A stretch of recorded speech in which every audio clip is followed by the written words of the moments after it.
Recently, I had to have an appointment with an audiologist, but I had to see an ear, nose, throat doctor first. And I was talking to the ear, nose, throat doctor for a bit, and I told him about how all the girls on my dad's side of the family are deaf. And he had a really negative view on deafness, and he told me that I should basically reconsider having children because then they might be deaf, and that really, really hurt me a lot.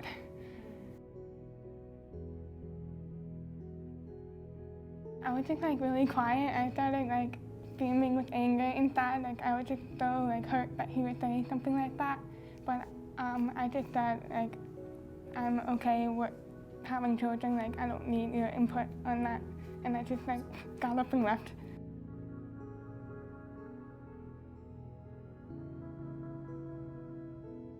Someone I was living with at the time, I told them about my heart problems, and I wasn't even diagnosed with a neurological disorder at that time.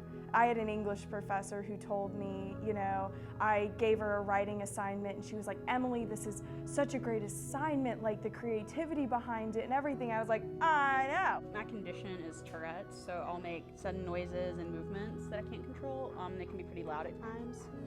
One time I was in a movie theater, it was back when I was in high school, and anyway, we were watching a movie and we got almost to the end, and then the manager comes in and is like, can you come out and speak to us? It was actually this Valentine's Day. I was out with my boyfriend at Outback, and me, Truly, and Caleb, my boyfriend, enter. And the hostess was awesome. She goes to seat us. We're almost to our seat, and the person that would have been behind us actually said, I don't want to be seated near no dog.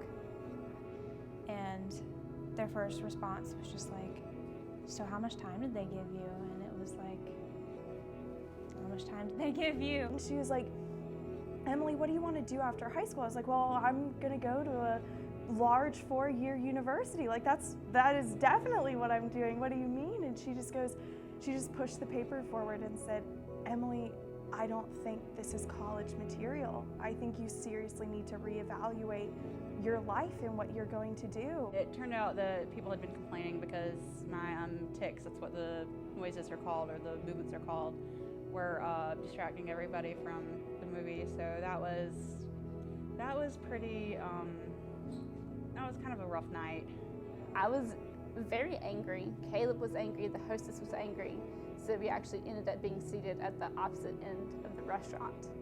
My entire high school career from that point on was teachers telling me to be serious, to truly think about my future, and to truly question what I was going to do with the rest of my life. And that definitely was not something that I had expected from high school. With my disease, I'm going blind. I don't know when it's going to happen. It just kind of happens. And I don't want to be going blind, but hey, I've got to learn to deal with it. I've got to learn to overcome that. A lot of times we're portrayed as either a tragedy, let me die at the end of the movie, or as some kind of inspiration and just small things, getting asked to prom is oh, look how inspirational this is, when it's not something that to someone else. So our little things tend to get glorified as if getting out of bed is something, big. As if just living what's normal to us is not as big of a deal as sometimes it's portrayed. I'm a person, I'm just another college kid trying to make it through school and figure life out, but I like to have fun. I love food. I love talking about dogs and my birds at home. And ECU without me, I think I bring a unique mindset to the therapy field, and being able to bring the patient perspective is very helpful. It's when you understand what's going on in your patient's mind sometimes.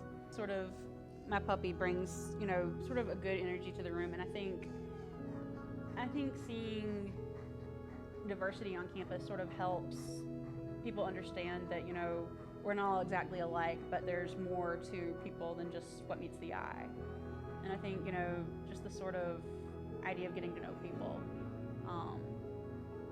can be I guess I think I might have had a positive impact about like educating people a little bit more about deafness, like how it's not such a bad thing, and like questions that they've had or stereotypes that they've had about it.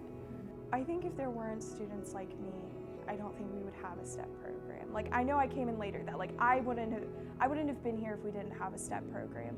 And I really think that ECU taking such a grasp of students with learning disabilities and being such a positive place and such a welcoming place for students with learning disabilities, I think if we were not here, I definitely think we would not have been drawn here if it weren't for the amazing programs and the amazing support that ECU has.